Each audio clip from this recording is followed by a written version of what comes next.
Bearbackers. Another beautiful day for it. Busy day at that.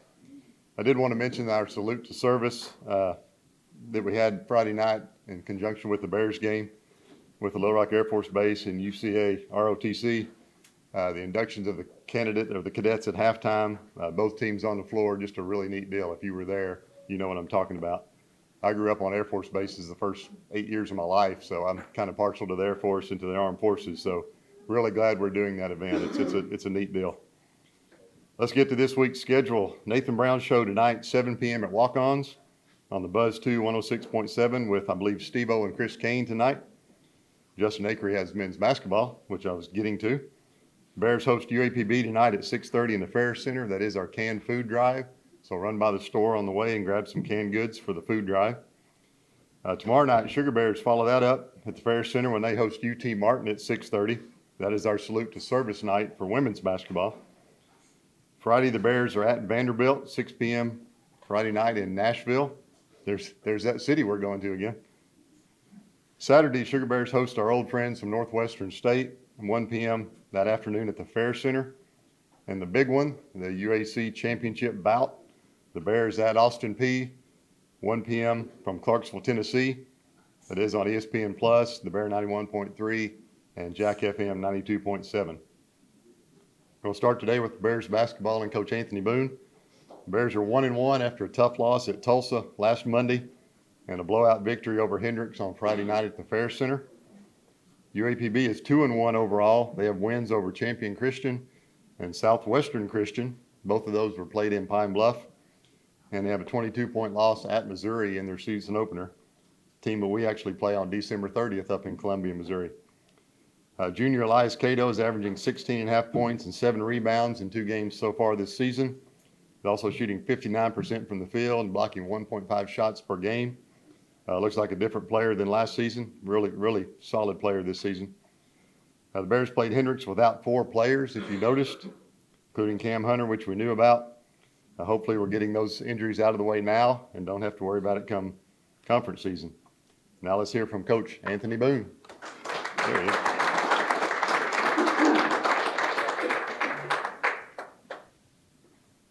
Thank you, Steve. I guess that was, today is Monday, right? Yeah, that was a week ago we were at Tulsa. I thought the guys gave a great effort there. We certainly gave a great defensive effort, and I think the difference in the game was basically the rebounding, and we've been challenging the guys to get better at that. And even without Cam in that game and Javion Guy King, who was out that game, I thought if we could have rebounded better, we would have given ourselves a chance to win that game, despite the difference in score at the end. But the guys gave great effort, and I think represented the school and our program very well there in Tulsa. And we came back and had a couple more guys out for Hendricks. And I want to reiterate the ceremony at halftime was very, very special. It's the second time we've done that, and it doesn't get any less special seeing it again. And when we do it again next year, if you didn't get to see it this time, I would encourage you to come out for our salute to service game when we play Hendricks again next year around Veterans Day. It is really something special to witness, and great emotional time. Very thankful to be able to witness that, to see these young people to commit to the sacrifices that they're going to make in order to serve our country so that we can enjoy all the things we get to enjoy here being citizens of this great country. Guys gave, again, great effort against Hendricks. Offensively, we didn't look very smooth, but again, defense has been our focus since we've started our workouts back in June, and I think the guys have taken to that.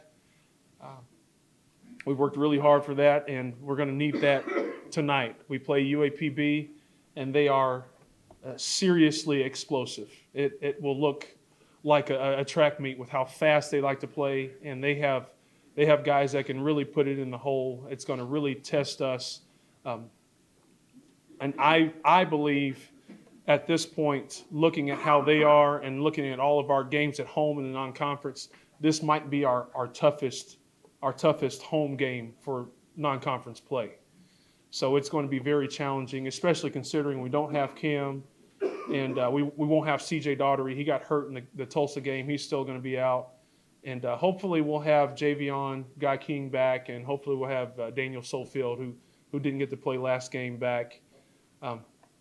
It's been a juggling act on our part, and the staff has done a great job. We've done a great job, and the guys who've been in the games have done a great job of covering for the guys who are out. And I will say that all the guys have done a great job of staying in tune, staying on point, and covering for Cam, because that's been a huge loss for us. He's been a great leader for the team from the jump. He's been a great motivator. And he's still doing his part, because he still does that in practice and during games when we're playing at home. He does a great job of still helping coach the guys and helping motivate the guys and helping challenge the guys. Now, I will say this. When we got to the end of the Hendricks game, I think there were about 4 or 5 minutes left. I'm not sure exactly what the score was, but I think Hendricks had 33 points. And as a staff, we meet at timeouts before I go and talk to the huddle. But I could hear Cam talking to the guys. And he says, "Guys, listen, I got a challenge for you. We hold them under 40 points by the end of the game." And I thought, we still have plenty of game left. That's going to be very difficult. I was thinking, I don't want something that the guys can't do. I want them to be successful. But the guys rose to the challenge. They end up with 39 to end the game. So, I thought that was really good on Cam's part. Very good leadership there, and also great on the guys' part to step up. Because at the end, we put in all the guys that we could. We again, the roster was short with the number of injuries, but we put in all the guys, all of our walk-ons, everybody who could play. We put them in, and they were on point too, and played hard and played the defense we've been playing. And it was exciting to see them rally around each other. I've said this before. This is a great group, as good a group we've ever had here at UCA, as far as how together they are, how tight-knit they are, how much of a family this group is. And I'm thankful that I get to see that every day being around these guys. And hopefully, as the season goes on, you all will get to see that too and enjoy this group as much as I do. I want to encourage you again, come out tonight. It's going to be, if there's anything I can say, it will be exciting, because UAPB is extremely explosive. And we're going to have our hands full with our defensive assignments, but we're going to give it a great shot to stop them as much as we can. And our guys are certainly psyched up and ready to go. So, you guys have any questions of me? The guys who are playing, he realizes this, and we realize it as a staff, and the guys that are playing realize it. This is a great opportunity for them to grow and develop. Elias Cato is doing extremely well, which he worked extremely hard in the off season.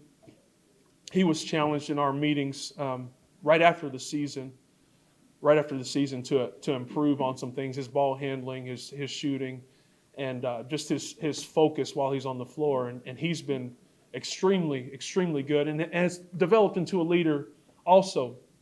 I can't remember if I said this a few weeks ago, but I did tell the guys, when Elias Cato got here, he was as quiet as anybody ever.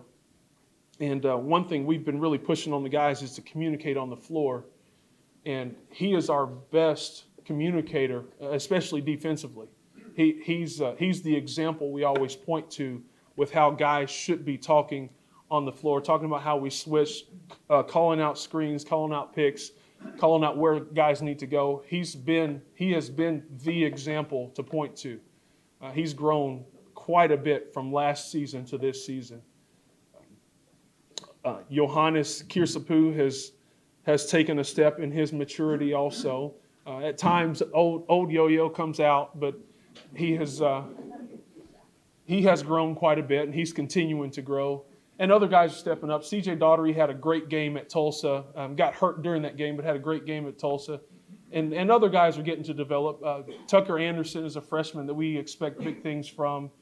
And again, without Cam in, these guys are getting to have opportunities to get game experience and take big opportunities and big shots and make big plays for us.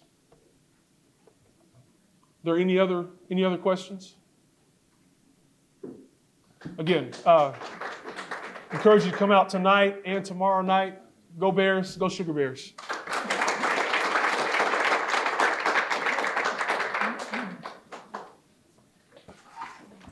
He was talking about Elias talking, and he does it all in that great Australian accent too, so that's even better. He was really, really quiet when he got here. You couldn't get 2 words out of him, but good guy, very good guy. Our Sugar Bears are also 1-1 on the season, a win over Hendricks, and then nearly pulled out a huge comeback at Samford on Saturday. We trailed by 13 after the first quarter, and then slowly chipped away from there. We actually outscored Samford in each of the final 3 quarters, but could never get the lead. We finished with 4 in double figures, led by junior Leah Mafua. She was 7 of 8 at the free throw line. We shot 15. She had 15 points. We were 15 of 17 at the free throw line. The problem was Sanford shot 41 free throws. So, and they won 65-62. So now it's UT Martin at the Ferris Center, 6:30 tomorrow night. And then Northwestern State here, 1 o'clock Saturday. And then University of Arkansas next Monday up in Fayetteville. So pretty good little stretch of games coming up. Now let's hear from Coach Tony Kemper.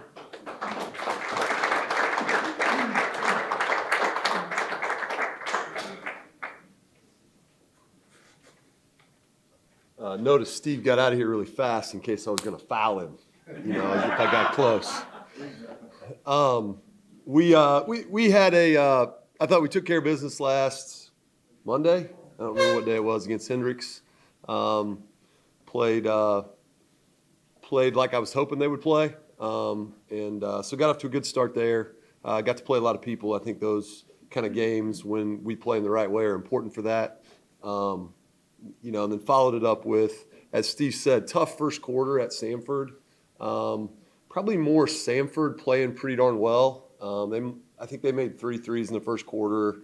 Maybe it should have been more like they outplayed us, but maybe it should have been 16-9 instead of 22.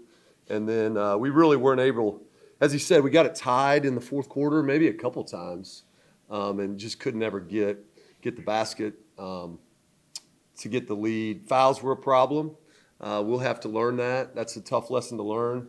I'm going to get educated a little bit at some point today from our coordinator of officials who was there, which was great. Sometimes you can get emotional about how things are. But I know we were fouling, and we talked, I think last week, somebody asked me if we will play defense. We will play defense. We gave up 14 baskets on the road at Samford. That should win. So we gotta figure out how to be physical without all the fouls. And I think we've got a group that'll figure that out. Positives, I like our balanced scoring. We had 4 in double figures. We might have had 2 other ones with like 8. I think we need more possessions. We need to play a little faster. It was hard at Samford. It wasn't much of a flow with all the fouls. So we got to figure out a way to get up and down a little bit more when you're balanced scoring like that. I think it's a benefit.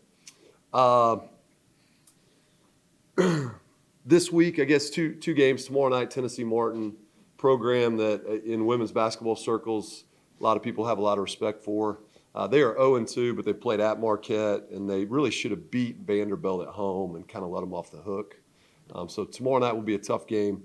I really have talked to our team about it. I think it's very much, it should be played like an upper-level A-Sun game, kind of a conference game that's at home. Obviously, it's very early in the season, but I think that's the level of team that Tennessee Martin has. And then follow that up with Northwestern State on Saturday, and we're looking forward to 2 home games. Gets very difficult on the road after this. We have 7 in a row on the road. So Samford, I think that's, when you're coaching, and that Samford game was really important one to try to get off to a good start. I like the way they battled, but you got to find a way to get them done. And weren't quite able to do it, but we're excited about these 2 games at home. I talked about this last week, but just kind of want to follow up on it. We signed 2 girls last week. We signed Jenna Cook from Cabot. Jenna is, that's a basketball family. Her father was actually an assistant coach at Arkansas State when I was coaching on the men's side. He was a men's assistant. He coaches her now, basketball family.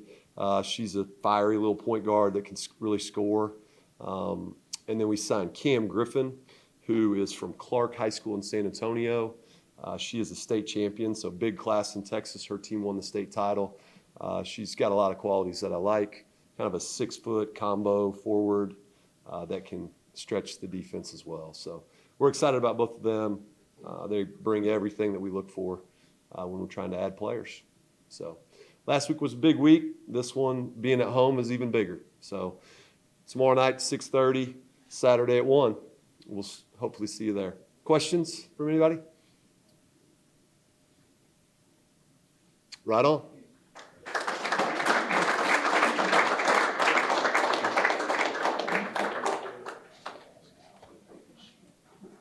Our cross-country teams finished up at the NCAA South Regionals in Fayetteville last Friday.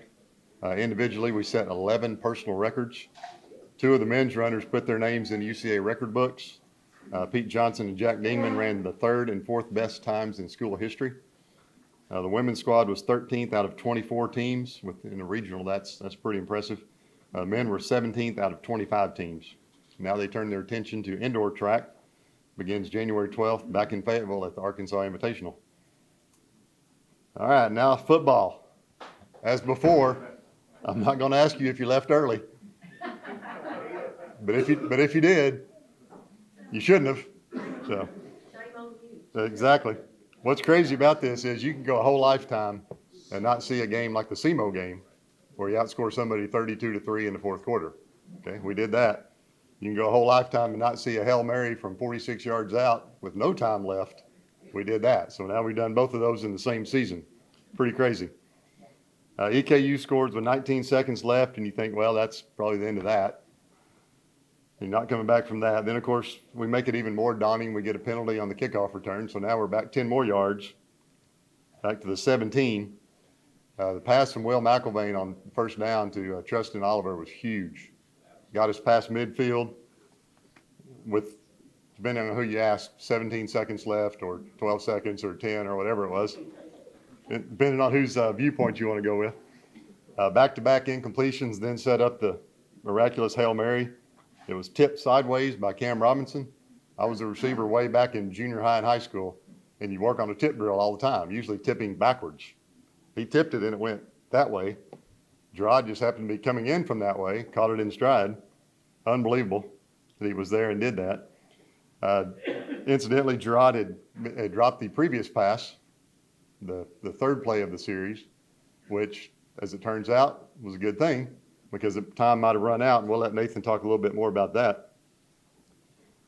Final play was supposed to go to the right. Another oddity about this, supposed to go to the right, which for a right-hand quarterback, that's the way you throw. They had a lot of folks over there. Will had to go left, so then he had to throw back across his body 50 yards. Coach Tyner, is Coach Tyner here today?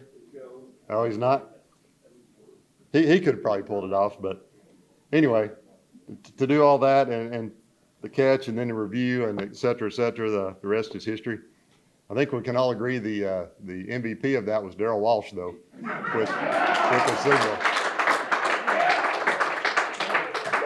I'm not sure we would have gotten a call without Darrell back there giving it this. So we owe Darrell a lot there. When all the dust settled, we're now 7-3 overall, 4-1 in the UAC, 1 game remaining, and it's a huge one. We play at number 1 Austin Peay 1 p.m. Saturday in Clarksville, Tennessee for the conference title. Governors are 5-0 in league play.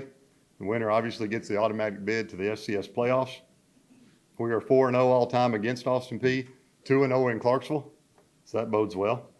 One of those being back in 1975, but since we played them recently, we're 3-0 against them. Beat them 49-20 here last year on the stripes. This is what it's supposed to come down to at the end of the season. Supposed to be for all the marbles, 1 game, final regular season game. It came out just like we wanted it to.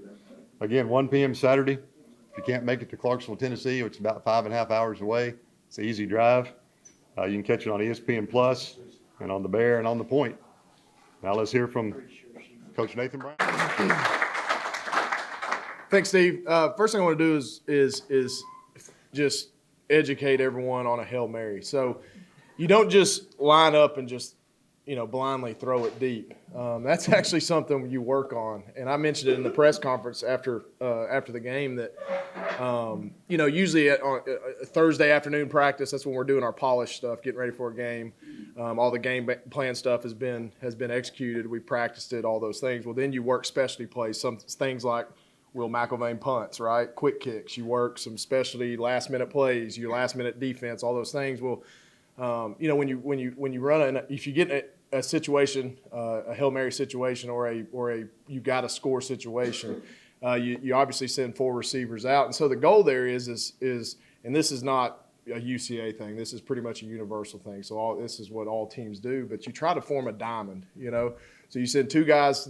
Your goal is 2 guys that are going to be no doubt in the end zone. You send one behind them, which that was Trustin Oliver on Saturday night.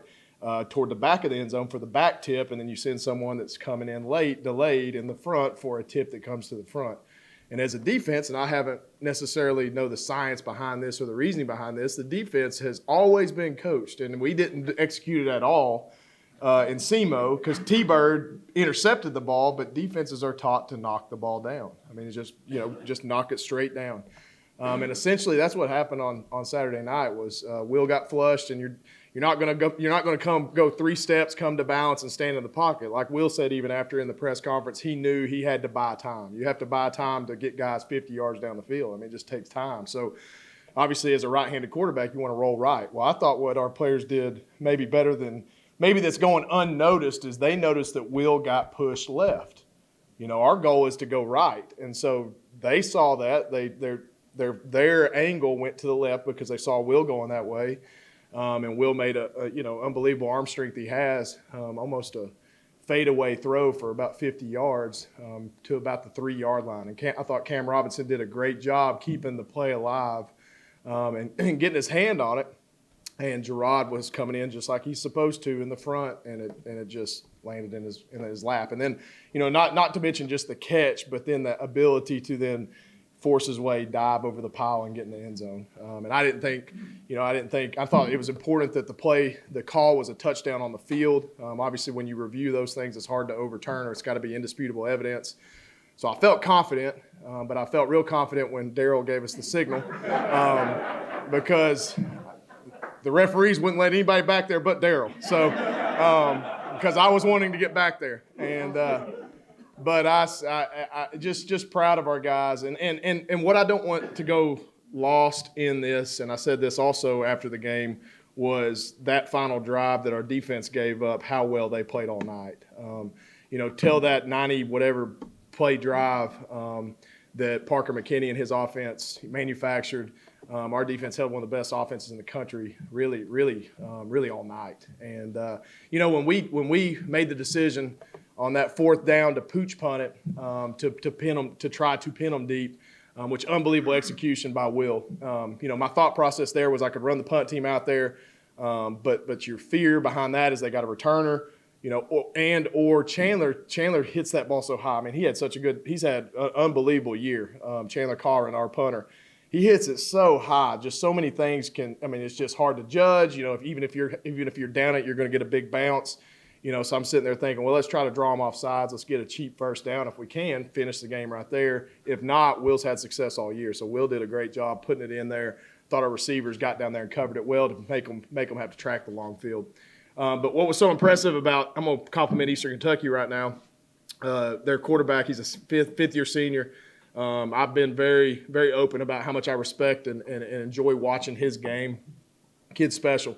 And he's playing, and I'm probably not going to say it, but I think he's playing banged up too. And that's what makes it even more impressive is how good he is, even playing somewhat banged up. But I knew going into that last drive, he's just so poised. He takes what the defense gives you. If you saw his first 5 passes were underneath 5 yards. I mean, he wasn't panicking. A lot of quarterbacks get in that situation, and they're thinking, man, I got to get all this back in 1 or 2 plays.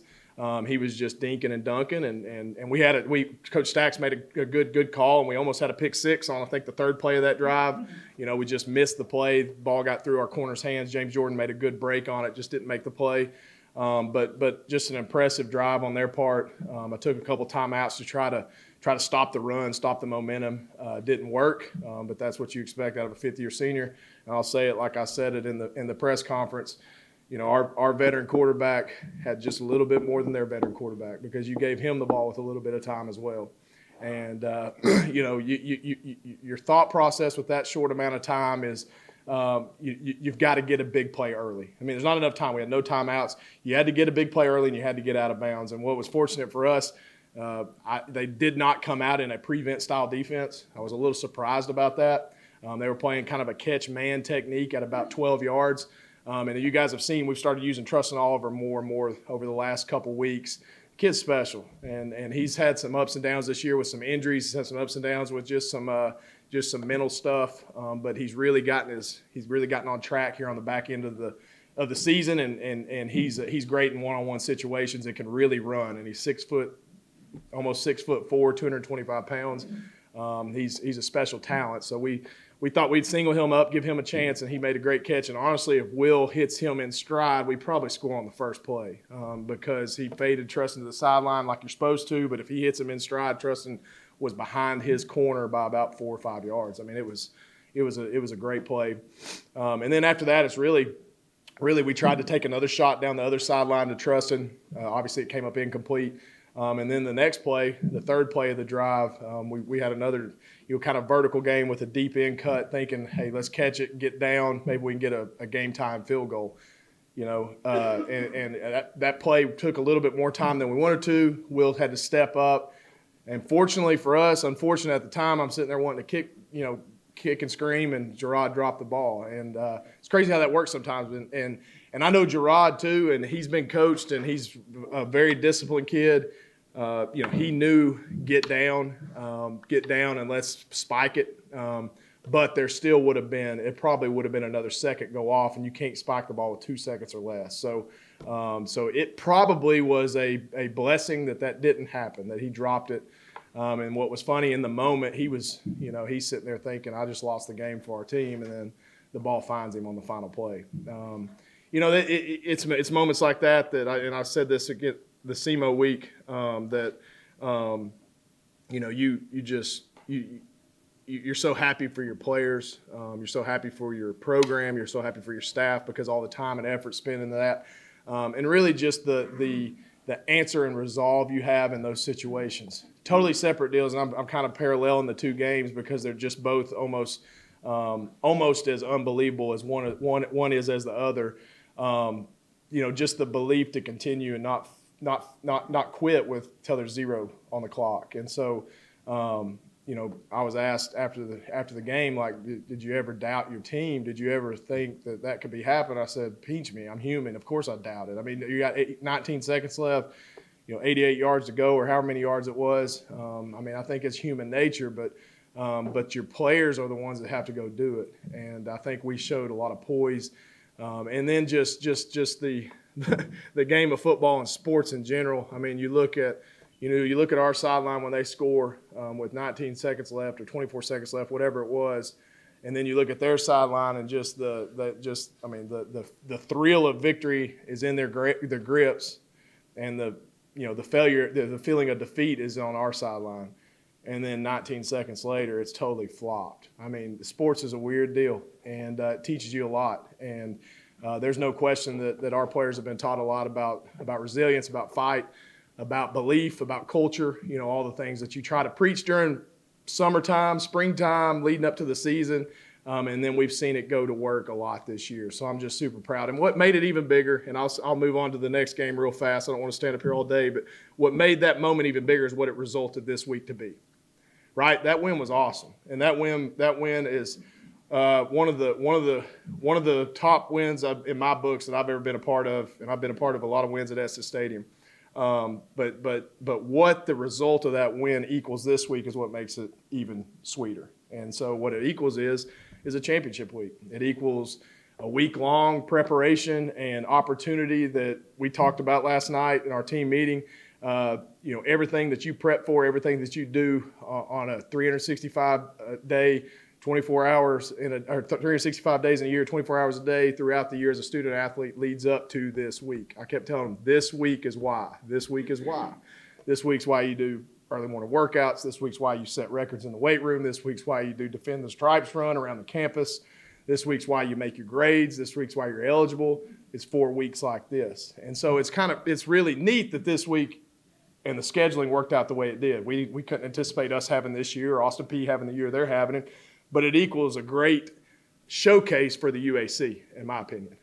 Nationally, I think both teams have done enough to be in the playoff picture no matter what happens next Saturday. But it gives the United Athletic Conference a true premier final weekend game for our conference. And I think that's really, really neat how that worked out. So it's our job to go over there and give our best product. I think our team is excited about it. Look, there's not going to be any extra motivation needed this week. They should be excited. And what we talk about with every single recruiting class we bring in, whether it's high school kids, junior college kids, transfer portal kids, is you're coming here to play meaningful games in November. And so consistently here at UCA, we play meaningful games in November. And a year ago, Eastern Kentucky, at Richmond, Kentucky, that game was very meaningful, and we were on the butt end of that, right? And so I was proud that a lot of those guys were on the butt end of that, came back against Eastern Kentucky in a similar scenario, and are on the top end of it. So it's resulted in what this week means. And so excited for our program, excited for you guys, because y'all deserve to be excited about a team competing for a championship. And we're excited to be in this situation. And it's going to take great effort. It's going to take good play by the good players we've got on our team. It's going to take somebody stepping up that hadn't stepped up yet, similar to Trustin Oliver, right? Nobody's even heard his name all year, and he has a huge touchdown catch right at the beginning or right at the end of the first half. I mean, it's going to take moments and kids like that that's going to go beat a good Austin Peay team. Very impressive team. Very good on offense. They've got a 60-year senior at quarterback, Mike DeLillo. We played him last year. Very good player. He's poised, very similar to Parker McKinney type player. Very explosive offense, a lot of speed. Wide receivers are very talented. They seem to have a different leading receiver every weekend. So they spread the wealth very well. And then on defense, very attacking style defense. They run a 3-man front.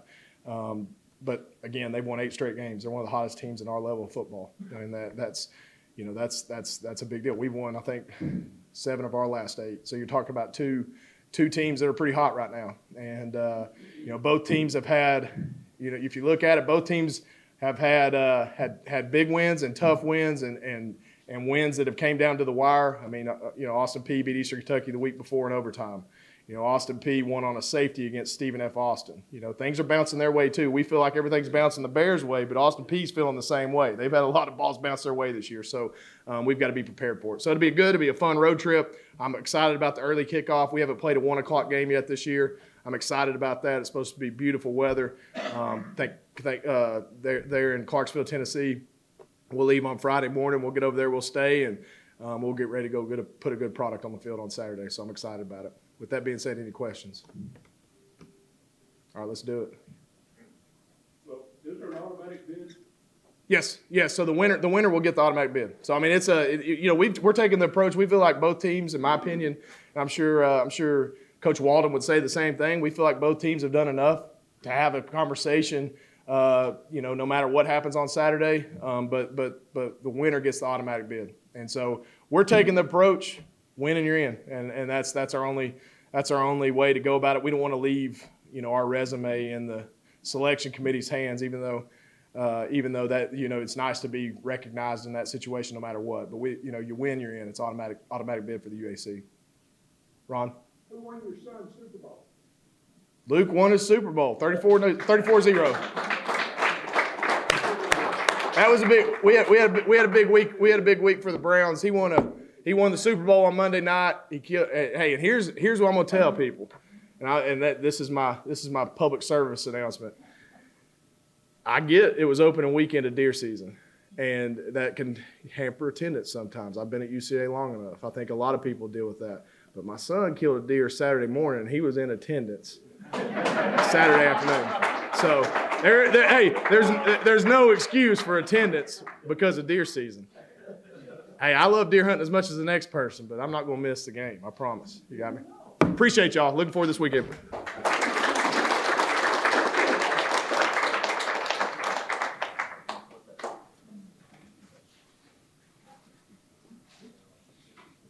What do you think? Pretty exciting year on the Stripes, wasn't it?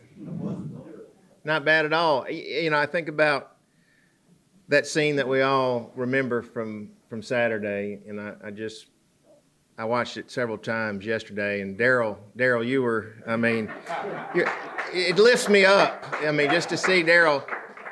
My favorite part about it, as he's trying to leave, he's supposed to be there to keep people away, right? Yeah, no, he wasn't paying attention to anybody coming up. So I'm glad he was able to let us all know that it was going to be confirmed. So it was good. That was a lot of fun. You know, just to expound on what Coach Brown was talking about, playoffs. Yeah, 7 wins is enough to get in the playoffs. And so what it will come down to, if we don't get the AQ next weekend, is how do we compare with the other 7-win teams around the country? And how many of them are there? And I haven't looked. You know, how many are out there that will be 7-win teams? And that's really what matters. But I can tell you, if we get in, that we have a really good chance of hosting a game that first weekend, which is the weekend after Thanksgiving. We have bid for every round of the playoffs, but this one we really loaded up. And again, the Chamber of Commerce and the A&P Commission help us a lot to be able to do that. So what will happen is, you know, the top 8 seeds, they get a bye, and they are automatically host the next weekend in December. So the other 16, you get paired in geographic regions. So if we look around what's kind of in proximity here, you know, you're looking at Nicholls State won the Southland Conference.